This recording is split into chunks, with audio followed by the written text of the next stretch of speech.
It is my great honor and privilege to welcome you all here in person today. And today is a very special day for us as we have one of the most eminent economists of our times, Dr. Gita Gopinath with us. She's the chief economist of the International Monetary Fund.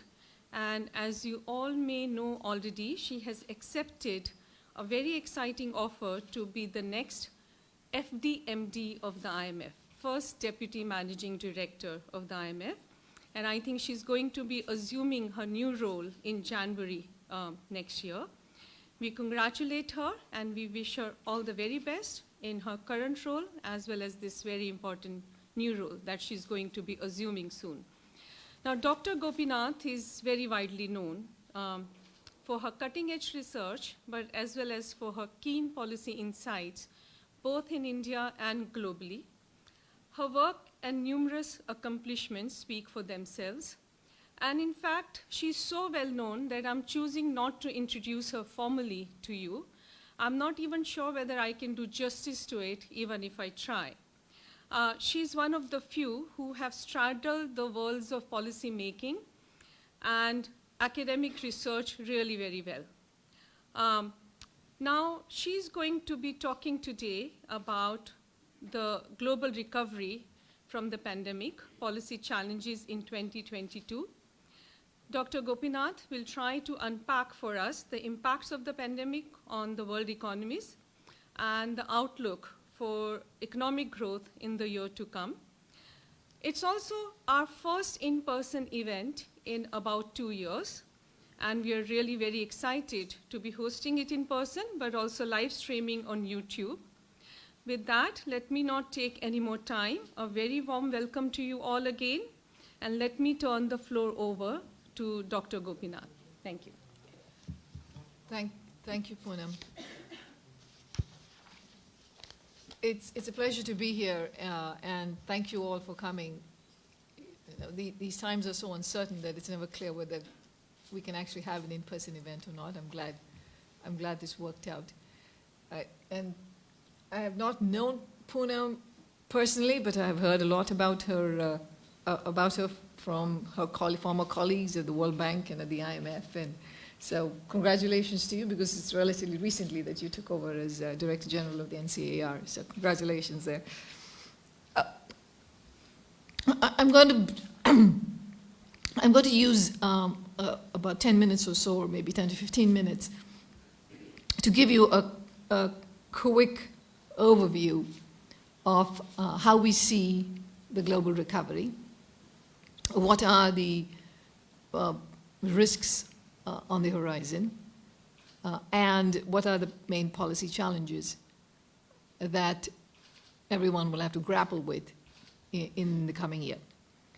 So in terms of the outlook, we, as you know, the IMF put out the World Economic Outlook 4 times a year.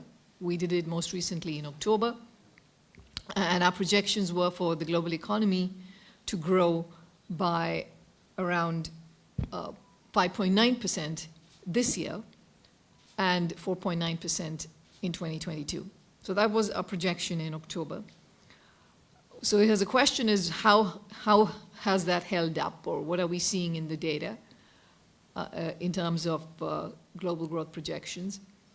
And I think what we are seeing, especially what came out of the third quarter of this year, which is for which you get more data more recently now, is that in the third quarter, the global recovery lost momentum. So while the global economy continues to recover, the momentum in the second half of this year has been weaker than was expected, especially at the start of this year and even a few months later. So basically, we are in a situation where we still have positive growth. We're still projecting positive growth, so we still have the global recovery continuing, but with weakening momentum. And the question was, why is this? Why has the second half of the year been one of weakening momentum? And there are a few factors. One, of course, is the resurgence of the pandemic. that started in different parts of the world. In India, it was mostly in the spring, early summer, but then spread to other parts of the world. And so the world still remains in the grip of the pandemic, despite the fact that we thankfully have vaccinations at this point and the ability to build up immunity through vaccination efforts. But it's still the case that, when you have a very infectious virus variant like the Delta variant, even if you are at 70% vaccination rates, there is enough of a susceptible population that you have large numbers of cases and hospitalizations, and that this obviously has a huge effect on people's lives, but also on their livelihoods. Relatedly, what happened with the newer waves of the pandemic is supply chain disruptions, supply dislocations around the world. We had, in the first wave, Asia was somewhat less impacted, but in the second wave, we had Asia being much more deeply impacted, and that is one of the manufacturing hubs of the world. So there were supply shocks that came in there. In addition, at the same time, what we've seen is with reopenings of economies around the world, you have seen, as with the recovery, when you're projecting 5.9% growth, we're obviously seeing demand coming back strongly and pent-up demand. That has been supported by highly accommodative policies, both fiscal policies and monetary policies globally, to different effects in different levels in different countries, but there's been strong pent-up demand. What we've seen is this very unique phenomenon where there's a tilt in the consumption basket towards goods and away from services, because that's what this pandemic does. That was true at the beginning of the year. The expectation was that by the second half of this year, that rotation would correct itself in the sense that there would be more spending on services as in the normal consumption basket.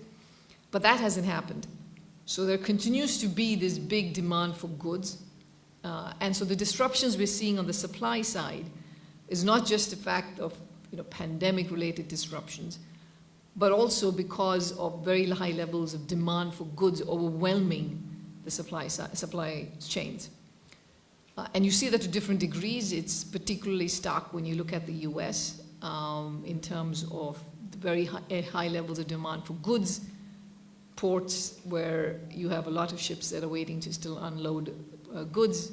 And it's not so much in terms of the shipping problem, because there's we're at full shipping capacity on the water. The problems are more on land in terms of ensuring that there are enough people to take the goods off the ships, to truckers to drive them to their destinations, and so on. So the combination of Delta and the supply chain disruptions were one of the reasons why we saw weakening momentum in different parts of the world. And we've been talking about a twin speed recovery. This is what we call the dangerous divergence. What exactly is that? That's basically if you look at the speed with which countries have recovered from the 2020 pandemic, the depth of the pandemic to now, you see much faster recoveries in the advanced economies.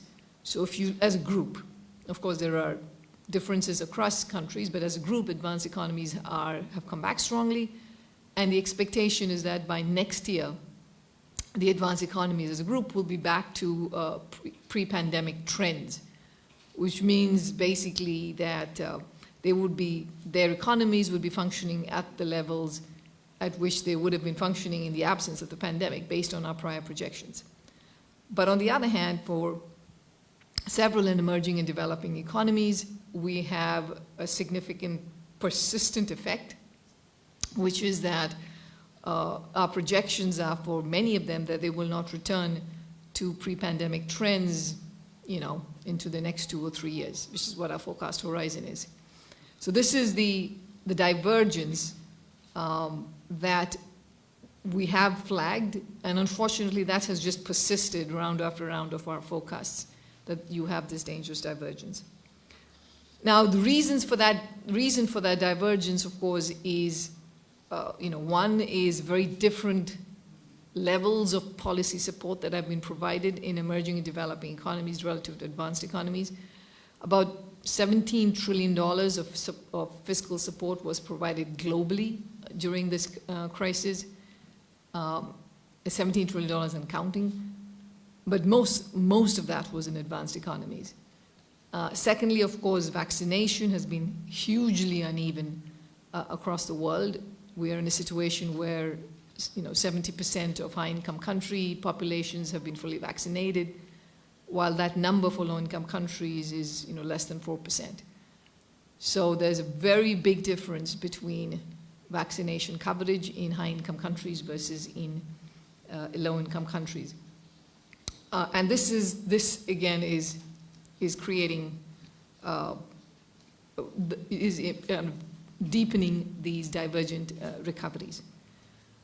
So we are now in an environment where, after living with this crisis, this health crisis, and that's to an economic crisis for over 18 months, or almost 2 years now, we have seen recovery. So I would start by saying that the good news is that this is not the Great Depression. The Great Depression was one where the global economy was way below its potential for a very long time. That's not the case. There has been a rebound. The problem, of course, is that it's a very uneven rebound. And now the world is, of course, challenged with this, especially in several advanced economies, a challenge with something they hadn't grappled with before, which is very high inflation, relative to what they have been typically used to in terms of inflation rates. So let me come back to that on the inflation piece. No, actually, let me get into it now. So the question is, what about the inflation story, which gets lots of headlines these days? How do we see it? Firstly, there is significant heterogeneity across countries, though there are some common trends. So there are some common global factors driving higher inflation. One has been the energy price rebound. The second is the increase in food prices. So both of those are leading to headline inflation going up in many countries. But if you look at measures of inflation that exclude energy and food, so if you look at core inflation, then there is quite a bit of heterogeneity across countries. For instance, in Asia, if you look at Japan, China, you don't really see major inflationary pressures over there. But on the other hand, if you look at the US, you certainly see much more broad-based inflationary pressures. So what that means is that in terms of attacking the problem, every country is in a unique situation. There are some common factors like energy and food prices. There are some common factors in terms of supply disruptions. But there's also individual country-specific inflationary pressures. It's far more broad-based in some countries than others. So countries will have to react to their specific country circumstances. Okay, so in terms of the risks and for as we end this year and enter next year, of course, risk remains the pandemic. I will put that up there. One of the big risks remain the pandemic. Now we have the Omicron variant. We're still learning about what exactly this variant can do.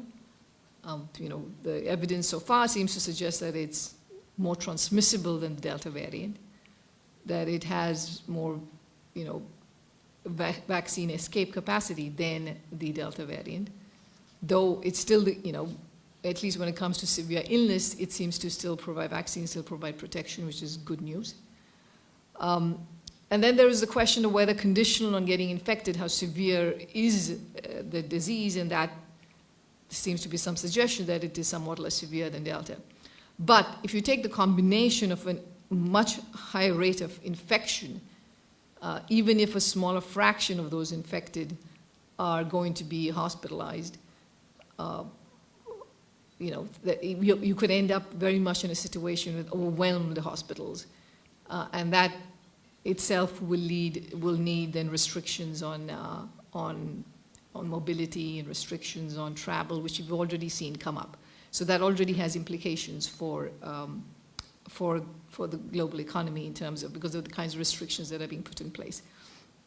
But how severe this is going to be is still not determined at this point. And every day brings in new data. Second, in terms of the uncertainty is, in terms of how global financial conditions will be in 2022. I think at this point, the expectation is that major central banks, including the US, will be normalizing policy at a faster pace than was expected. There were suggestions of faster asset purchase tapering in the US, allowing for the possibility of raising interest rates faster. So I think it's fair to say that we are entering 2022 will be the year when the world would leave kind of ultra accommodative monetary policies around the world, and major central banks will start exiting those policies, and so we should see interest rates going up. Again, the question is, what are the implications of that for the world? Global financial conditions will certainly be, implication with global financial conditions will certainly be tighter than what we've had in the past couple of years. The expectation is that under the baseline, as long as all of these policy pivots are well communicated, that there would be some tightening in financial conditions, but it would not be dramatic. But of course, that's not guaranteed. I think you could certainly have a strong reaction in markets if there is a miscommunication, or if inflation expectations move in a way that causes central banks to move even more aggressively.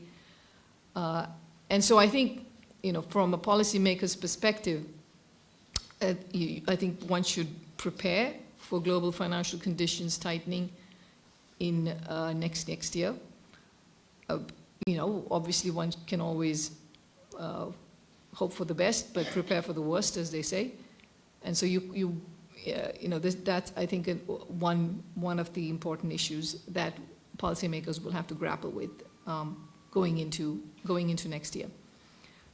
Third, on the question of supply chain disruptions, what do we expect? Do we expect that will get better quickly?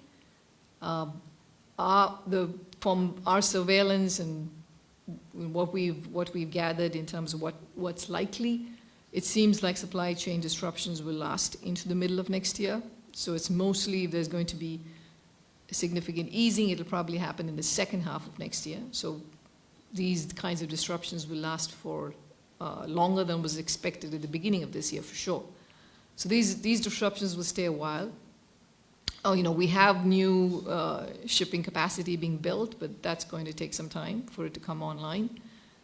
Semiconductors, shortages are being eased slightly, but still it's a pretty tight market, and it takes time to bring on new production. And at the same time, the world is moving to so much of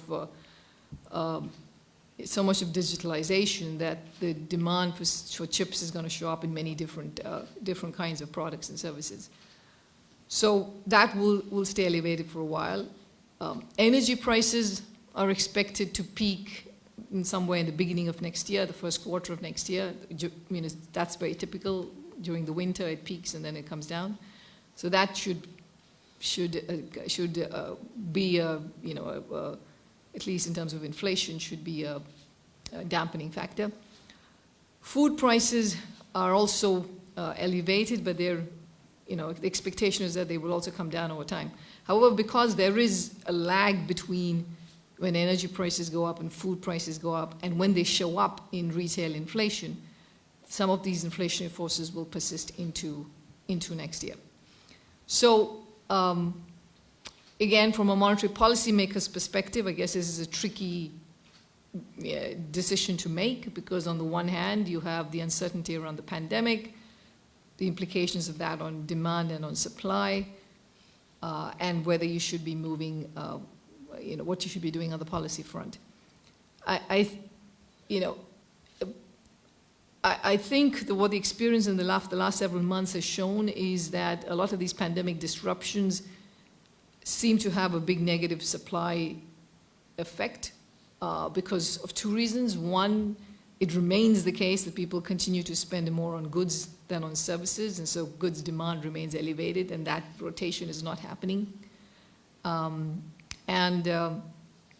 You have other kinds of, if Omicron leads to a very large number of cases and hospitalizations and so on, again, that's going to cause disruptions around the world. So, and the third thing is in terms of labor markets, and you've certainly seen that in some countries, and especially the US, where labor markets are in a pretty, in a situation where labor force participation remains somewhat below the pre-pandemic level, and so labor supply is not what it used to be. So that's also putting upward pressure on wages. So let me just end with a few points on the policy front in terms of what will be needed. I mean, again, first and foremost, I forgot to mention one other important potential downside risk, which is in terms of what's happening in China and in the growth rate in China. So we had, the real estate sector is in a difficult spot. The expectation is that, of course, investment in the real estate sector will come down. It's an important part of China's economy. But there remains quite a bit of uncertainty on what the consequences will be for the economy as a whole. And if growth were to slow much more sharply, given how systemically important China is, that obviously has implications for the world as a whole, and also for demand for commodities. So moving on to the last bit in terms of what policies are needed. First on the health front, I think again, and this is a point we've been making over and over again, which is the need to make sure COVID-19 tools, which is vaccines, testing, therapeutics, are made widely available everywhere in the world. It's unfortunate that there is still a very deep divergence there. The WHO, the WTO, the World Bank, and the IMF had set a target of trying vaccinating 40% of the population in every country by the end of this year. At this point, there are about 80 countries that are not likely to meet that target. It'll take them some more months in 2022 for that to happen. So what's needed to get to those targets and then get to 70% target, which is the mid-2022 target?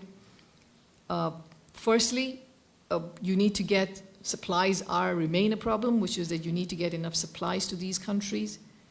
I think there were about 1.5 billion vaccine doses that were promised to be donated to COVAX, which is the organization that is basically procuring and supplying vaccines to most of the low-income countries.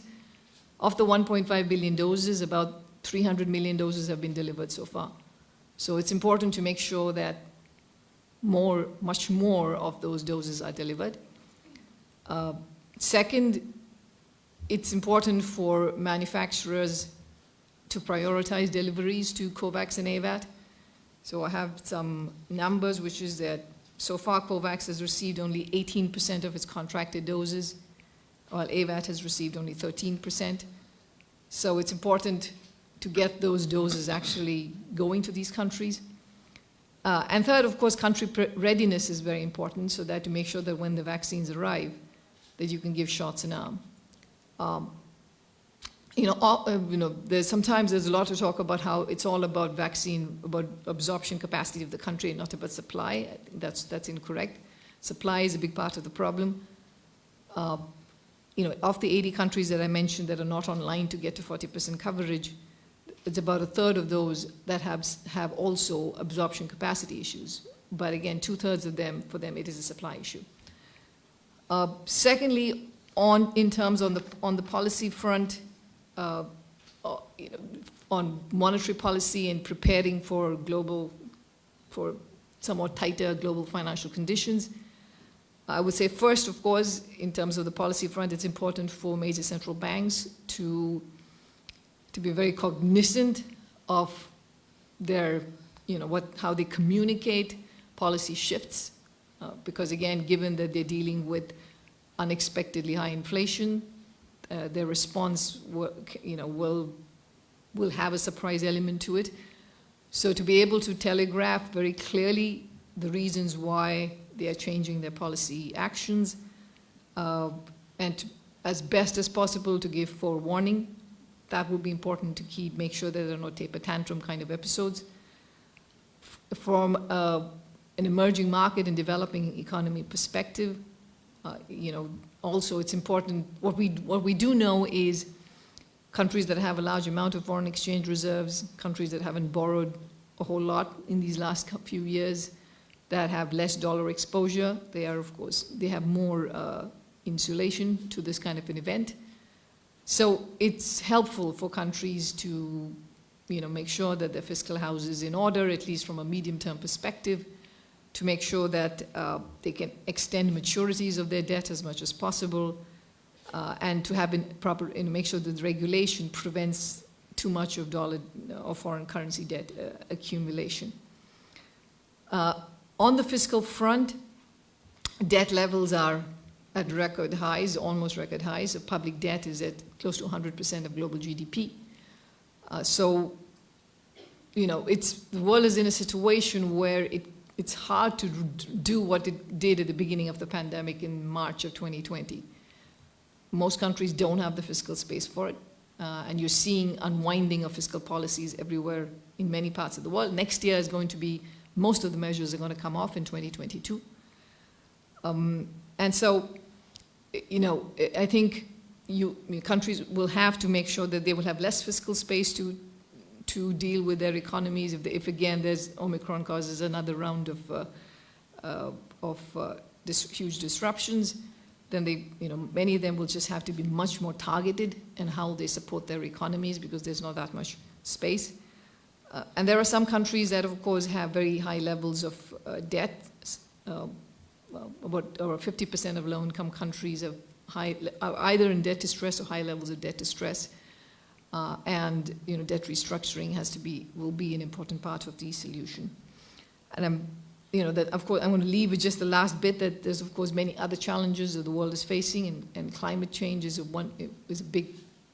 big issue that will be a big priority item in 2022. It has been this past few years, but there is even greater urgency to get the necessary action that's needed to make sure that global warming stays at the levels that's not going to create further catastrophic risk.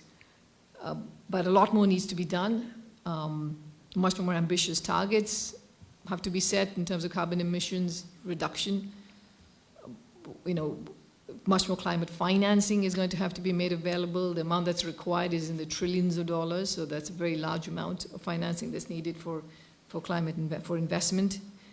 And so financing for that is going to be important. And then, of course, there are other challenges on the fintech side and cryptocurrencies, which I know that India is also grappling with. But let me stop with that. Thank you. Thank you very much, Geeta, for packing so much in just a few minutes. And I'm sure our audience has a lot of questions on some of the burning issues you mentioned, inflation, taper, crypto, etc. But let me get the ball rolling by asking two questions which don't fall into these areas. And I'll just pose both the questions, and you choose to answer in any order you want. One is actually on financial sector stability. So early on, when the global economy was entering into the pandemic, the biggest challenges were about health and about keeping the economies going.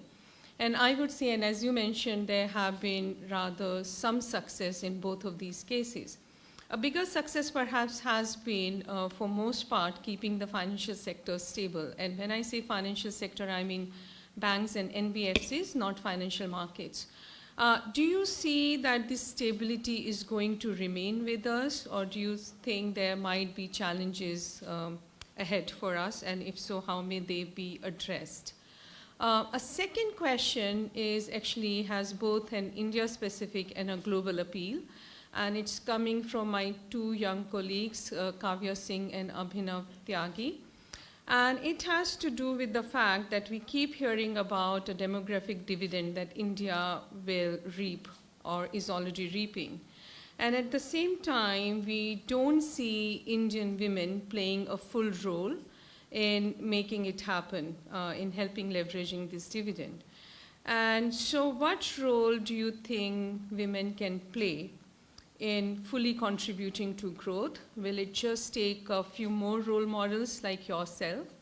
Will it take hard to change societal and cultural norms? Or do you think there's also a role for public policy? And so the idea is, how can we ensure that everybody in the population can help push India's potential growth rate and then achieve it? So, over to you.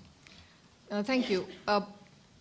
It's absolutely right that, despite having one of the worst economic recessions since the Great Depression last year, there was no financial crisis, and there hasn't been a global financial crisis of any kind, and that's because of the extremely aggressive easing of monetary policy around the world, including by major central banks. I mean, the sharp cuts in interest rates, the huge amounts of liquidity infusion. All of that prevented a financial crisis. But in addition, is that a lot of the fiscal policy support also played an important role in financial mishaps. So, for instance, one of the things we were worried about was that there could be a big sharp increase in bankruptcies, firm bankruptcies around the world, including in advanced economies, because of a crisis of this kind. But what we did see was that that didn't happen for two reasons. One, because of the very strong amount of fiscal support that was provided to households and to firms.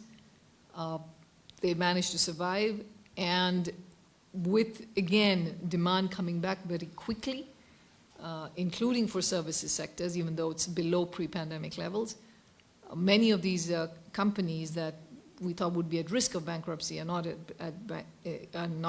unlikely to go bankrupt, at least given the current circumstances. So this has been avoided so far. I think the risk at this point in time is what will happen as the major central banks, including the US, exit these regimes of very easy money. That is going to happen. I think that's without a doubt. You're going to see interest rates going up in 2022. And the question is whether that happens in an orderly or disorderly fashion. Now, this doesn't have to be bad, because one of the reasons that countries are raising interest rates is because their economies have actually rebounded very well, and so they have returned to their pre-pandemic trends, their growth, they've returned back to their potential, and so that's good. That's good in terms of demand for the rest of the world. The second thing is, unlike 2013, which was the episode of the taper tantrum, for many emerging and developing economies, they have higher level of FX reserves, foreign exchange reserves. Also, this period was not preceded by a huge increase in portfolio flows to emerging and developing economies. So that wasn't the case, unlike in 2013. So, so those factors can mitigate against having a big financial crisis. But on the other hand, public debt is an all-time high in many countries. Corporate debt is an all-time high in many countries. Household debt is in a good place, relatively speaking. You've seen, household savings have gone up. Again, on terms of corporate debt too, you've certainly had debt go up, but at the same time, lots of them also hold cash, so maybe it's not such a bad deal. But public debt is at an all-time high. So even countries that have large amounts of reserves and haven't borrowed in foreign currency if there's going to be a rapid tightening of financial conditions, as interest rates are going to go up sharply, then that could have a negative effect on their prospects. So, but again, so far and in our baseline, the assumption is that there will be no financial crisis. In terms of women's participation in the workforce, this is something that even at the IMF we have been talking about, how this is macro critical for growth in countries. Labor force participation of women in India is very low, and what's disappointing is that it has decreased over time over the last decade, and that is something that it was one of those areas where a lot more attention is needed to raise growth potential. In terms of what needs to be done, I think all of the above. I think culture, changing all of those norms is needed, but that takes time. So that's not going to happen soon enough. So I think what's really needed is public action on this front to make sure that it's attractive for women to be in the workforce.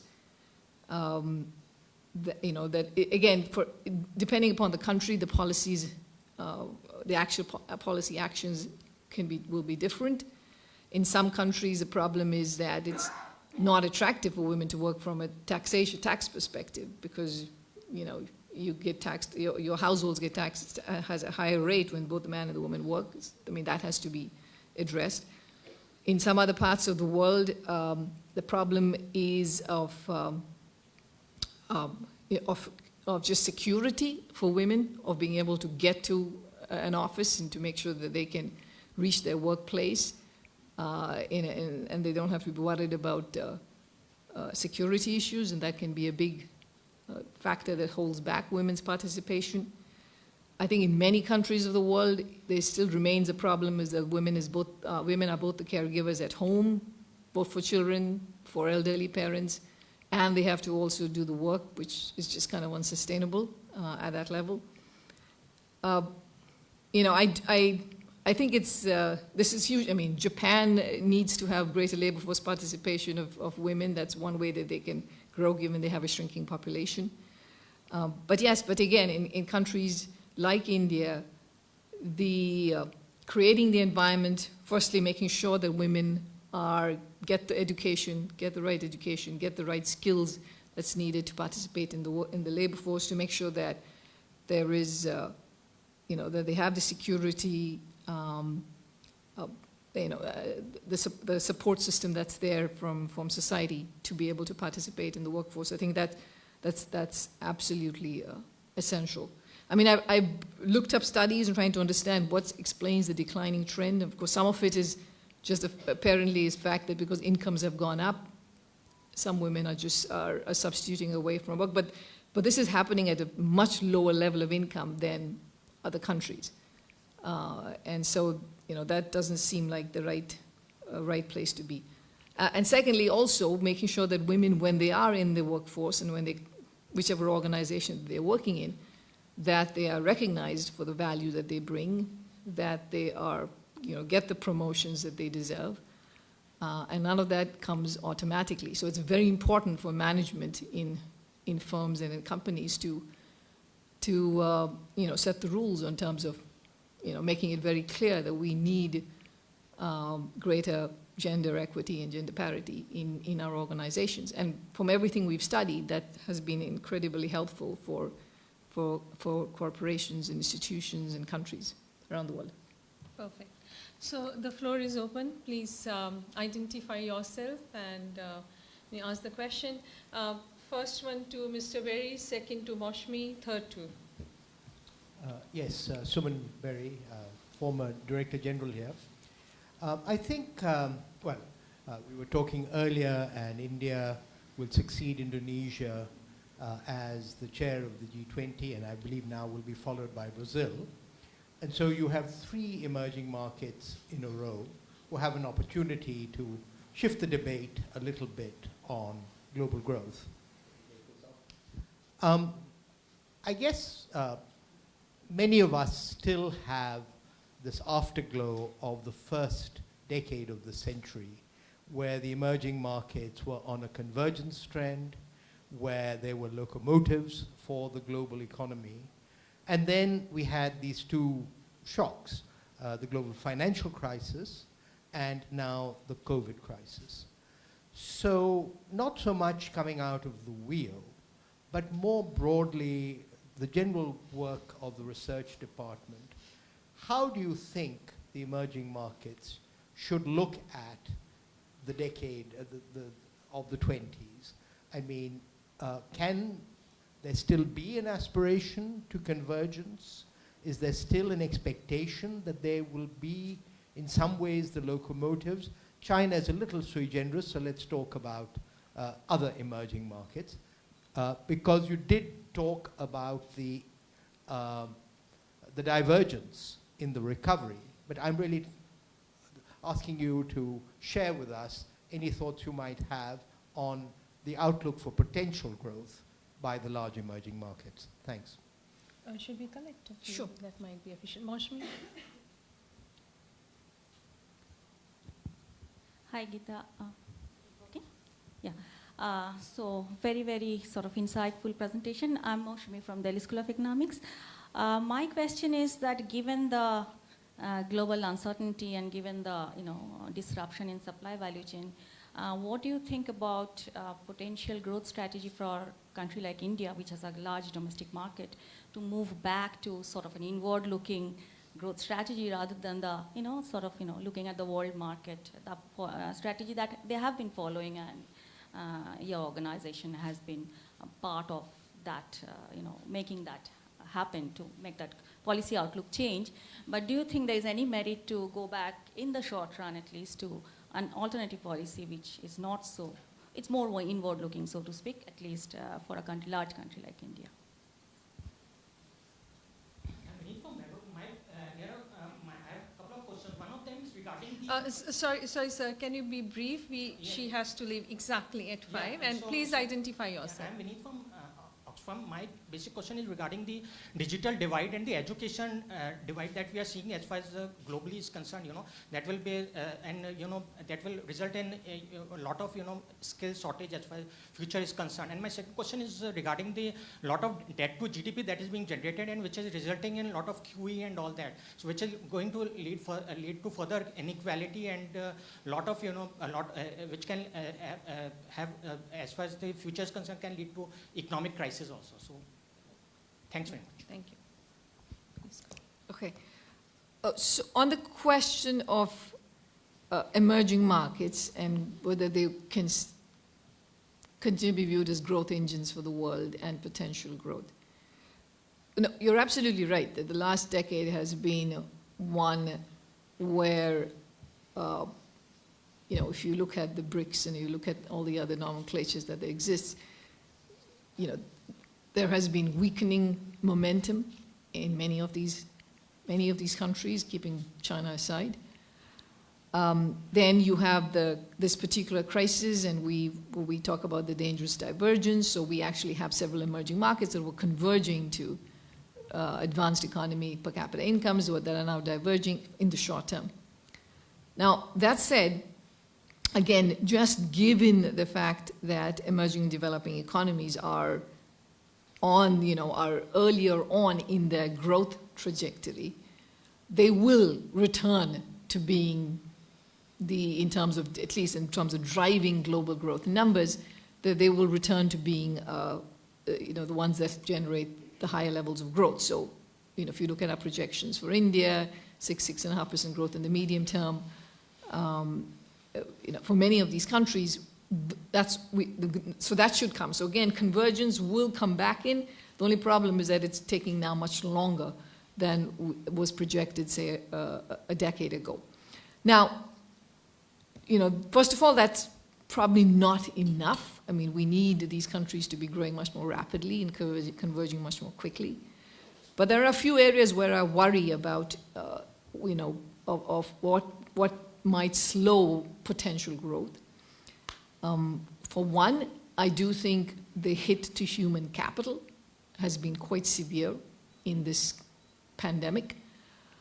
And if you look at lost months, quarters, years now of schooling in many of these countries. Yes, it is, there's some, for some it's possible to do it virtually, but it's just not, it's not really a solution for many of the emerging and developing economies. And so that is something I do worry about in terms of the setback to human education, to children's education. That obviously has a negative implication for potential growth. So, I didn't list this as one of the big policy priorities, but this is a very important policy priority to how are you going to remedy this? How are you going to rectify this loss of learning that's happened over the last 2 years? Second is in terms of investment.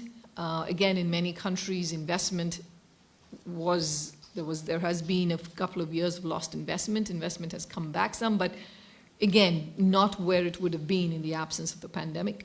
So that's another area that would require attention. More generally, of course, the recommendations for what needs to be done in terms of ensuring that you have good physical infrastructure, digital infrastructure, investing in health, which is now should have always been a priority, but is very salient that it should be a priority now, on education. All of that is absolutely essential. So, I do think that these countries will remain growth drivers, but they're facing some serious headwinds in terms of, again, coming out of the COVID crisis, and for which, very concrete policy actions will be needed. In the question of, in terms of, whether countries, especially large economies that have large domestic markets, should maybe rely more heavily on their domestic demand in these times, I would say no, because for the following reasons. One is global trade has actually been very strong these past 2 years. The disruptions that we're seeing in global trade is a reflection of, there has been there are some pandemic disruptions, but it's also a reflection of the very high level of demand for goods that even in the absence of the pandemic would have generated disruptions in the supply chain. So, that's an important factor. So I can maybe say a little more about the expectations for global trade. I think this pandemic has raised questions of whether there could be deglobalization, whether there could be reshoring of production. I think there's very, very little in the data that says that that's the direction in which the world is going. Everything we see, and also when we talk to a lot of the companies, their view is that the large amounts of investments they have made to set up the kind of supply chain that exists around the world it's very hard to undo and start reinvesting at home, because nobody expects this to be a permanent phenomenon. They expect this to be transitory. So, I suspect that there will be, that I think that, the fear of deglobalization is probably overplayed at this point. And, global trade has actually done very well and will continue to do well. On the question of skills and digital divide and jobs, I'm going to speak just more broadly to the issue of one other big policy challenge that has gotten tougher over time and because of COVID is that the shift towards automation. And the shift towards automation that has, again, generated demand for very high-skilled labor and away from middling skills and somewhat lower skills. So that has accelerated for sure after this crisis. I think with the pandemic, with the need to kind of keep distance, automation has picked up quite a bit. And so the challenge that already existed before the pandemic in terms of making sure that there were enough jobs for people with lower skills, the concerns about inequality, I think all of that has gotten worse over time and is going to be much harder, and is going to be an important issue that has to be addressed through policies. it's been a challenge to get the policies right on this front. Skilling workers is easier said than done. Moving workers from sectors that are shrinking to ones that are growing has been easier said than done. So I think it requires some very serious out-of-the-box thinking to address these issues, but this is one area where there could be, where again, a lot of more attention would be needed. We can take 2 or 3 short questions. Mr. Nainan, Siddharth, if you want to ask. Vidisha. Sorry, I wanted to ask whether you have any clear trends in productivity in the global economy. Is there improvement, deterioration, or no change, particularly all the digitalization? Vidisha and Siddharth, you come after Vidisha.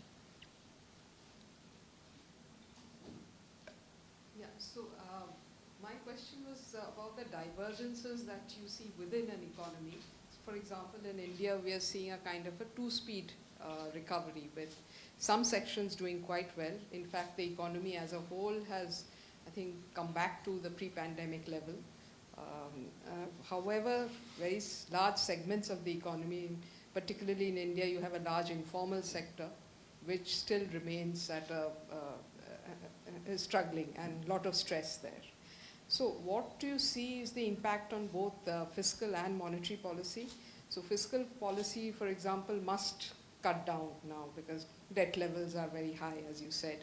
But should there be a slowing level of cutting down?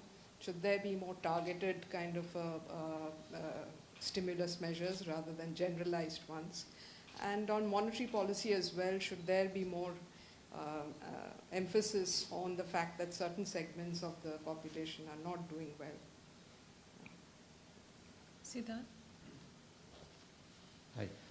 You touched upon an issue of cryptocurrencies. So I have 2 questions. What are the kind of challenges that you see, especially for emerging economies to deal with it? I mean, whether it would lead to more cryptoization, policy challenges from the monetary policy side, etc. And is it now possible to ban cryptocurrencies by countries? Thank you. So on the productivity trends globally, I will confess that I haven't actually haven't drawn out the pictures on global productivity trends.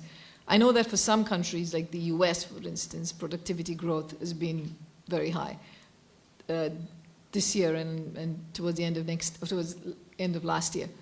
But I don't think that's that's something that's a very durable productivity growth. I think what has happened is, you have certainly seen in a lot of services, for instance, sectors in the US, like especially restaurants and hospitality, you have far fewer workers while the demand has come back.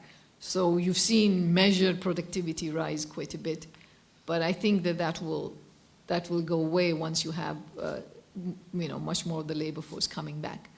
Then there is, of course, the question of investment. There's been a big investment in digitalization in many different sectors, and that could have a much more lasting effect on productivity.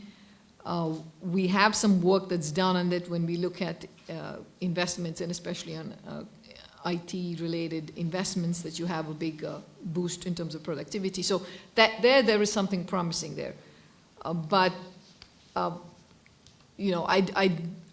I don't know the answer to your question right now about whether there has been any kind of a fundamental shift in the productivity trend, because we know that before the pandemic, productivity growth was somewhat weak around the world, and the hope is that will change. But I don't believe we've seen whether there's going to be a durable shift. I think that's still to be determined at this point.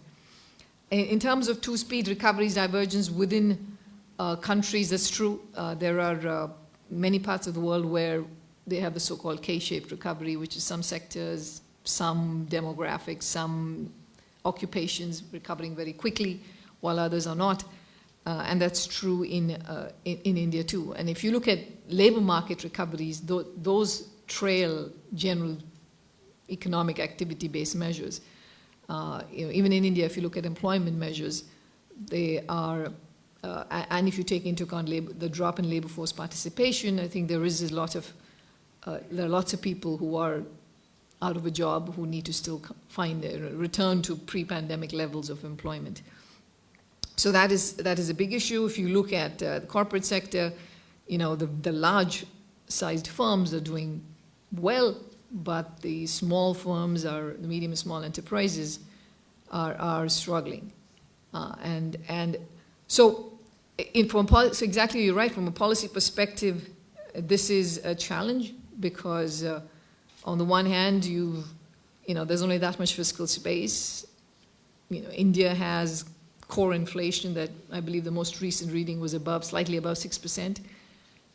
So these, in that environment, having to make policy while recognizing that the economy is not fully recovered yet is a major issue. So our advice and our view in terms of fiscal policy is that India's fiscal policy should maintain its accommodative stance for a few more quarters, and then afterwards slowly unwind, but do it gradually. So that's going to be important. And on the monetary policy front, again, we see a reason to remain accommodative, at least when it comes to interest rates, but at the same time to keep a very close watch on inflation, because I think that is an important, it's a challenge for countries around the world, and I think for India too, especially because core inflation is staying pretty sticky at the upper bound of the range. Crypto assets, emerging markets. So I think it's a particular challenge for emerging markets because in some sense, seems to be more attractive to adopt crypto assets and cryptocurrencies in emerging developing economies than in advanced economies. So if you look at take-up around the world, we are certainly seeing that there's a rapid amount of adoption that's happening in emerging and developing economies. This, of course, poses problems because, besides the risks to, investors who are putting money in these instruments, besides,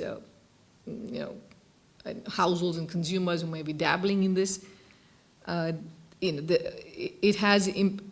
are risks because usually emerging and developing economies have exchange rate controls.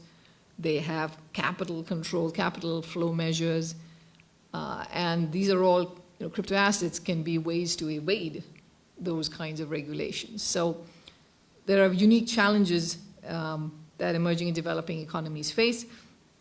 I think the view, question about whether you want to regulate or ban, for sure, I think it's absolutely important. Regulation is absolutely important for this sector, it should be treated like, the view is that for the same kind of activity, which has the same kind of risk, you need the same kind of rule, which is that if people are using it as an investment class, then the same kinds of regulations that you have on security traders and security dealer brokers should also apply to crypto assets. If there are financial institutions, regulated financial institutions that are investing in crypto assets, then the same amount of requirements in terms of capital buffers and so on have to be applied even for crypto assets. So you need regulations. If it's being used in the payment system, then the same kind of regulations that happen for banks that take deposits should apply also to any institution that's in the payments space for crypto assets. Question is why ban? I think it's just, the countries around the world are trying different things. There's obviously challenges to banning in the sense of just practically whether you can actually end up with truly banning a currency, a crypto asset. And because for a lot of these crypto exchanges are offshore, and they're not subject to the regulations of a particular country. And so there are ways for that kind of activity to continue even though you ban it. But in either case, if you decide to ban or you decide to regulate, I think the point is you have to do it actively. It cannot be a passive phenomenon. You're going to have to monitor this, you're going to have to regulate, you're going to have to supervise. So that has to be true. And what is actually needed is a global compact on this, because no individual country can solve this problem on their own, just given how easy it is to do these, these transactions cross-border. So there is a need for global policy on that front, and I think that's needed urgently. Perfect. That's all that we have the time for today. Please join me in thanking Geeta for her valuable time and for choosing NCER for her presentation. The questions that could not be taken up, please do send us an email, and we'll make sure that we pass them on to Louis here. He's the Senior Res Rep of the IMF in Delhi. Thanks also to all of you, the audience and our media partners.